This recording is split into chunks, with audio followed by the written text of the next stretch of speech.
let me tell you a story about a fella who disrespected folk and their way of doing things.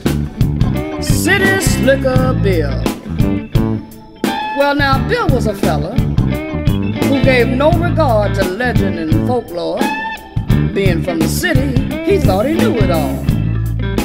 Now, City Slicker Bill found himself in the hills of Tennessee, where his kinfolk had died and left him a good piece of land. But there was one problem. Mr. Know-It-All couldn't get his crops to grow. With all his city schooling, he couldn't grow weeds, let alone crops.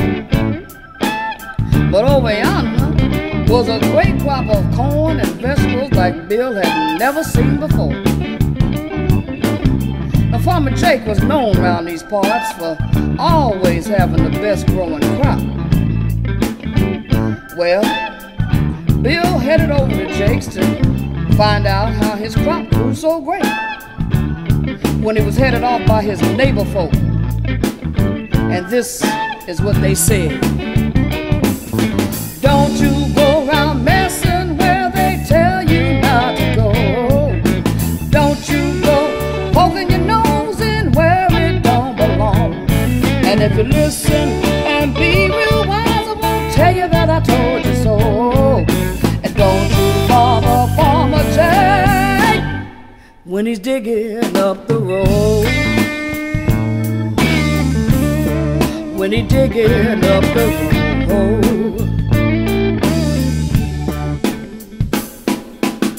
Well, needless to say, City Slicker Bill didn't heed the warning and trotted on over to Jake's farm anyway. But he was stopped at the gate by Farmer Jake himself. "Who you looking for, boy? And what you after?" Bill put on his best city smile and said, "I'm looking for the owner of this crop. I want to know how he got them to grow so big and tall. Well, I can't grow crabgrass." Farmer Jake just gave him a hard stare. "You new round here, boy, ain't you?" "Yes, sir, I am," Bill said. "You Farmer Jake?" "That be me, all right." "Well, young fella, my crop growing goes way back to my great-great-granddaddy. I'd like to help you, but I can't give away my family secrets. Crap go bad if I do." Bill went into his city mode. "Oh, come on, man. Come on, Farmer Jake. You don't really believe that superstitious stuff, do you? Man, we live in the modern times. Come on, help a fella out." Farmer Jake just looked at him. "I told you, if I tell you, crops go bad." Bill looked at him and said, "I see you're a shrewd businessman. Name your price." "Son, the price you pay would be too great." Bill flashed a wad at him. "I got plenty more where that came from." "Sorry, son, I can't help you." And he walked away. Needless to say, this upset Bill and made him even more determined to find out Jake's farming secrets. So that late that night, he snuck back to Farmer Jake's, hoping to get a soil sample that would give him a clue. Well, he got his clue. A clue that made his blood run cold. But before he could get away, he saw a pair of black shoes. And when he looked up into Farmer Jake's face. "Boy, I told you, family secrets ain't to be messed with. And now you will pay a great price."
don't you bother, bother, bother Farmer Jack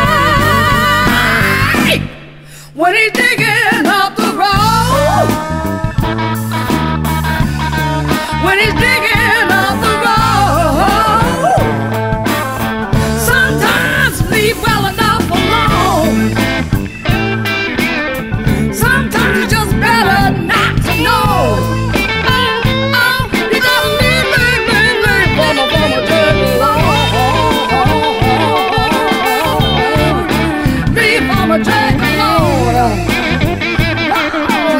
Especially when he's digging up the road.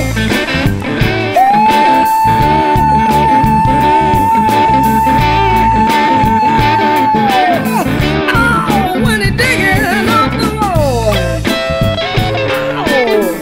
Oh, sometimes it's better just not to know.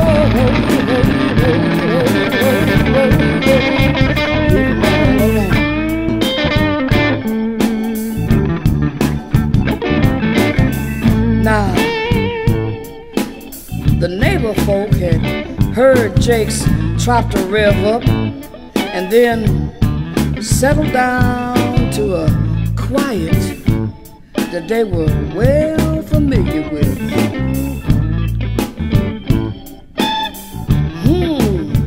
Look like old Jake been digging up the road again.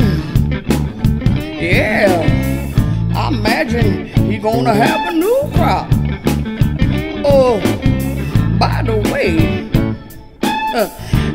anybody seen that shitty fella lately?